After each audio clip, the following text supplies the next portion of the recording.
Hello दोस्तों, कैसे हो आप लोग। उम्मीद करता हूँ सभी लोग बढ़िया होंगे। उम्मीद कर रहा हूँ कि आप सब लोग अच्छे से होंगे, मज़े में होंगे। तो आज के वीडियो में हम सिलेबस की चर्चा करने वाले हैं। बीए पार्ट थर्ड की जो परीक्षा होने वाली है 2023 के, ठीक है। लेटेस्ट सिलेबस क्या रहता है और क्या रहने वाला है आपकी परीक्षा के लिए 2023 में। अगर आप फाइनल ईयर का पेपर दे रहे हैं तो आपको ये सिलेबस दे के ही पेपर देना है, ठीक है। और आज के वीडियो में हम पॉलिटिकल साइंस का पेपर जो है पहला और दूसरा दोनों का सिलेबस की जो है चर्चा करने वाले हैं। अब एक चीज़ मैं आपको बता देता हूँ, एक चीज़ आपके डाउट पहले ही क्लियर कर देता हूँ कि ये जो सिलेबस है वो राजस्थान की सभी यूनिवर्सिटीज़ में लगभग सेम ही रहता है, ठीक है। चाहे राजस्थान यूनिवर्सिटी हो, चाहे एमडीएस हो, एमजीएस हो, या फिर कोटा यूनिवर्सिटी हो, या जोधपुर वाली यूनिवर्सिटी हो, भरतपुर यूनिवर्सिटी हो, सभी का सिलेबस लगभग 99% सेम रहता है। एक आध परसेंट का फर्क रहता है, लेकिन सभी 99% सेम रहता है। अभी जैसे ये बात कर रहे हैं हम एमडीएस यूनिवर्सिटी की, तो जैसे राजस्थान यूनिवर्सिटी है उसके अंदर जो भी सिलेबस है वो मैं पहले आपको पॉलिटिकल साइंस का सिलेबस निकाल के दिखा देता हूँ।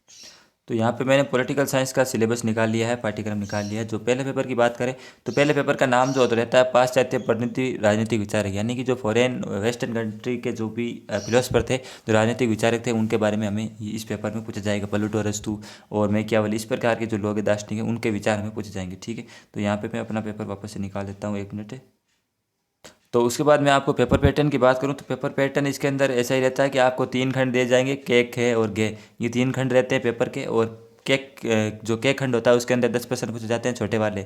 जो अति लघुत्तरात्मक प्रश्न होते हैं 10% होते हैं, और ये मतलब 20 अंक का ये के खंड होता है। और जो खे भाग होता है, पार्ट बी कह सकते हैं जिसको आप, इसके अंदर आपको 5% पूछे जाते हैं, जो कि 4-4 नंबर के होते हैं, और ये भी 20 नंबर का होता है। और उसके बाद जो गे खंड होता है वो निम्नात्मक प्रश्न वाला होता है, और ये खे तो लघुत्तरात्मक प्रश्न वाला होता है। तो गे के अंदर आपको 3% पूछे जाएंगे। निम्नात्मक प्रश्न जिसकी जो लिमिट होती है वर्ड की वो होती है 400 शब्द। 4 शब्दों के अंदर आपको इसका लिखना होता है, ठीक है। 2023 के लिए लगभग ऐसा ही सभी का, जो सभी यूनिवर्सिटीज है उनका पेपर पैटर्न ऐसा ही रहता है।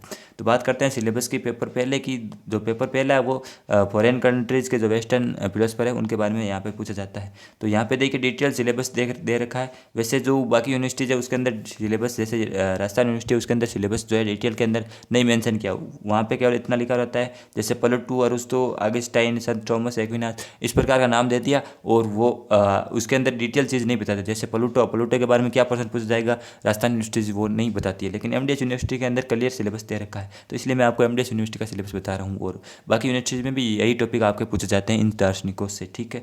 तो देखिए सबसे पहले ही जो इकाई पहला इकाई है उसके अंदर यूनानी मध्यकालीन तथा आरंभिक आधुनिक राजनीतिक विचारों के बारे में आपसे पूछा जाएगा। जैसे प्लेटो, अब प्लेटो के अंदर आपसे क्या क्या पूछा जा सकता है। देखिए प्लेटो के आदर्श राज्य और उसका, प्लेटो का न्याय, प्लेटो का दार्शनिक राजा, शिक्षा और साम्यवाद, ये प्लेटो से संबंधित जो है आपसे प्रश्न इन टॉपिक से पूछा जाएगा, ठीक है ना। फिर अरस्तु की बात करते हैं तो अरस्तु राज्य, अरस्तु मतलब राज्य के पर उसके क्या विचार थे। फिर नागरिकता पर उसके क्या विचार थे। अरस्तु के अनुसार संपत्ति क्या, मतलब संपत्ति से संबंधित अरस्तु के विचार। फिर दास से संबंधित, क्रांति से संबंधित, तो ये अरस्तु के विचार आपसे पूछ जाएंगे इन टॉपिक से संबंधित। फिर आएंगे संत ऑगस्टाइन।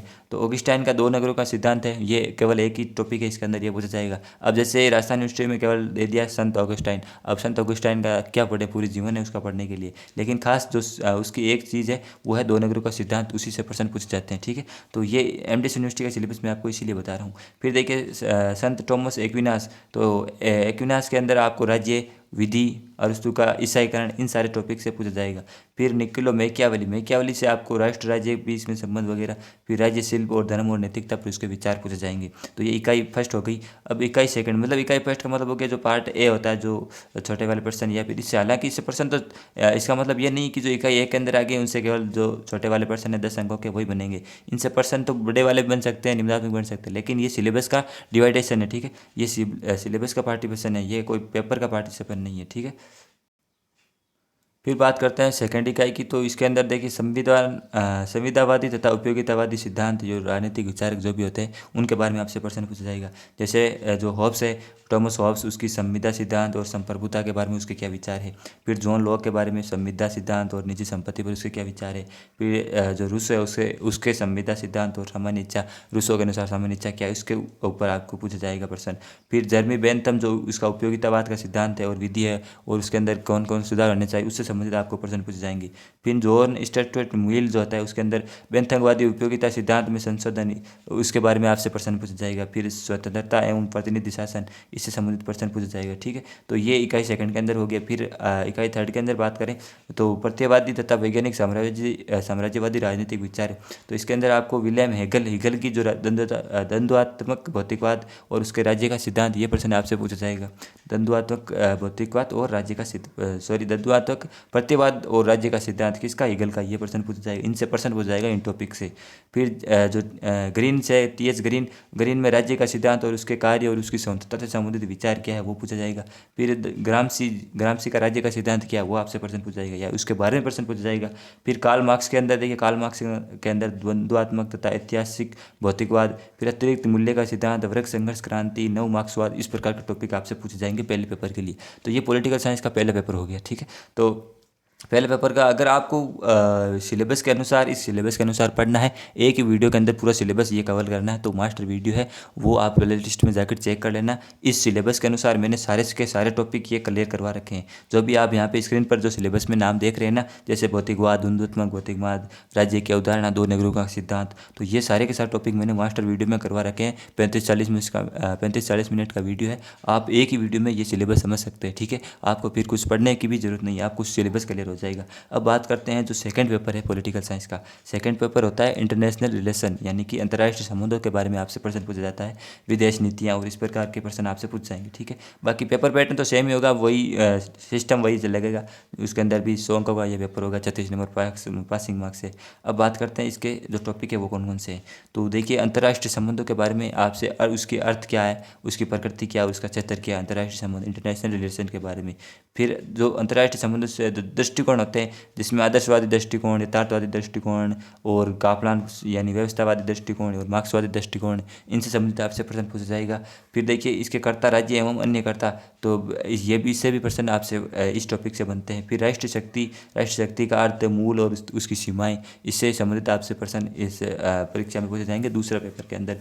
फिर शक्ति संतुलन का सिद्धांत क्या होता है, उसका अर्थ, विशेषताएं और उस शक्ति संतुलन के उपाय क्या होते हैं। फिर समकालीन विषय में प्रासंगिकता, इस शक्ति संतुलन से संबंधित, तो ये भी प्रश्न इससे संबंधित प्रश्न पूछे जाते हैं। ठीक है, जैसा कि मैंने आपको बताया, सिलेबस के अनुसार आपको अगर पढ़ना है, ये जो टॉपिक अगर आपको अभी समझ में नहीं आ रहे तो आप केवल एक वीडियो देखना, मास्टर वीडियो, उसके अंदर 2 मिनट के अंदर 2 मिनट तो क्या 10-20 मिनट के अंदर आपको पूरा का पूरा सिलेबस, आपको ऐसे लगेगा कि जैसे मैंने तो सारा कुछ पढ़ लिया। ठीक है, बिना कुछ पढ़े, वो वीडियो की मदद से।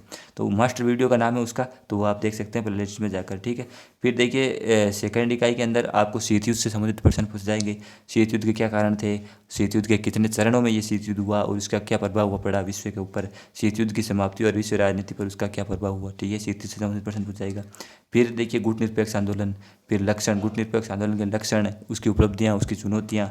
फिर देखिए, भारत और गुटनिरपेक्ष आंदोलन, तो भारत और गुटनिरपेक्ष आंदोलन से संबंधित आपसे प्रश्न पूछ जाएंगे। फिर शीत युद्धोत्तर युग में गुटनिरपेक्ष आंदोलन की प्रासंगिकता, तो इसके बारे में भी आपसे प्रश्न पूछ जाएगा टॉपिक से। फिर अंतर्राष्ट्रीय राजनीतिक व्यवस्था से संबंधित, जिसमें नवीन अंतर्राष्ट्रीय आर्थिक व्यवस्था और भारत की भूमिका, और ये पता नहीं क्या लिखा है, अंतर्राष्ट्रीय क्षण संवाद, इस प्रकार कुछ नाम है। ठीक है, तो इसके बारे में प्रश्न पूछ जाएगा। फिर आगे देखते हैं।